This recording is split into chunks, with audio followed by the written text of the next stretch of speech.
В поселке Уснера Ямиконского района завершилась ярмарка сельхозпродукции. Перед населением развернули домашнюю свинину, оленину, свежую рыбу, молочную продукцию и бренд района – ямиконскую жеребятину. Репортаж Светланы Поцелуевой.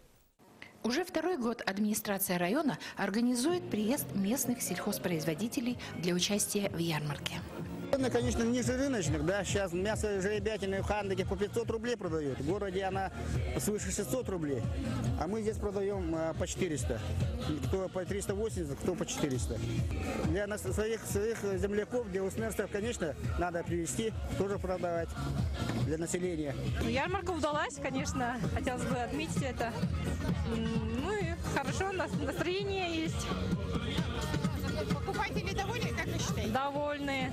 Очень быстро раскупают все с утра. Толпился народ и у прилавках с продукцией индивидуального предпринимателя Стенина. Мы работаем уже 1,5 года, разводим свиней, у нас уже под 900 голов. И вот первый раз нас пригласили на вашу ярмарку. Но на первый раз мы привезли около 800 килограмм мяса, а на весну уже будем больше, до 3 тонн можем и дальше. Своя продукция будет у нас, то есть сало, холодцы, сельдесон будем делать. На торговой площади было шумно и весело. Организаторы аукциона предлагали поторговаться за зайца или щуку, принять участие в конкурсе строганины. В конкурсе строганины выиграл, наверное, благодаря отцу, который научил меня с малых лет, как это делать. Никто не ушел с пустыми руками. Каждый товар нашел своего покупателя.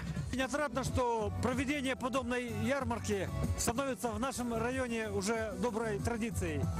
Я уверен, что в следующем году территория нашего Дворца культуры снова превратится в ярмарочную площадку, где прилавки, как и сегодня, будут ломиться от местной продукции. И все это будет сопровождаться таким тоже праздничным концертом и народными гуляниями. Светлана Поцелуева, Артур Старостин, НВК «Саха», Уснера.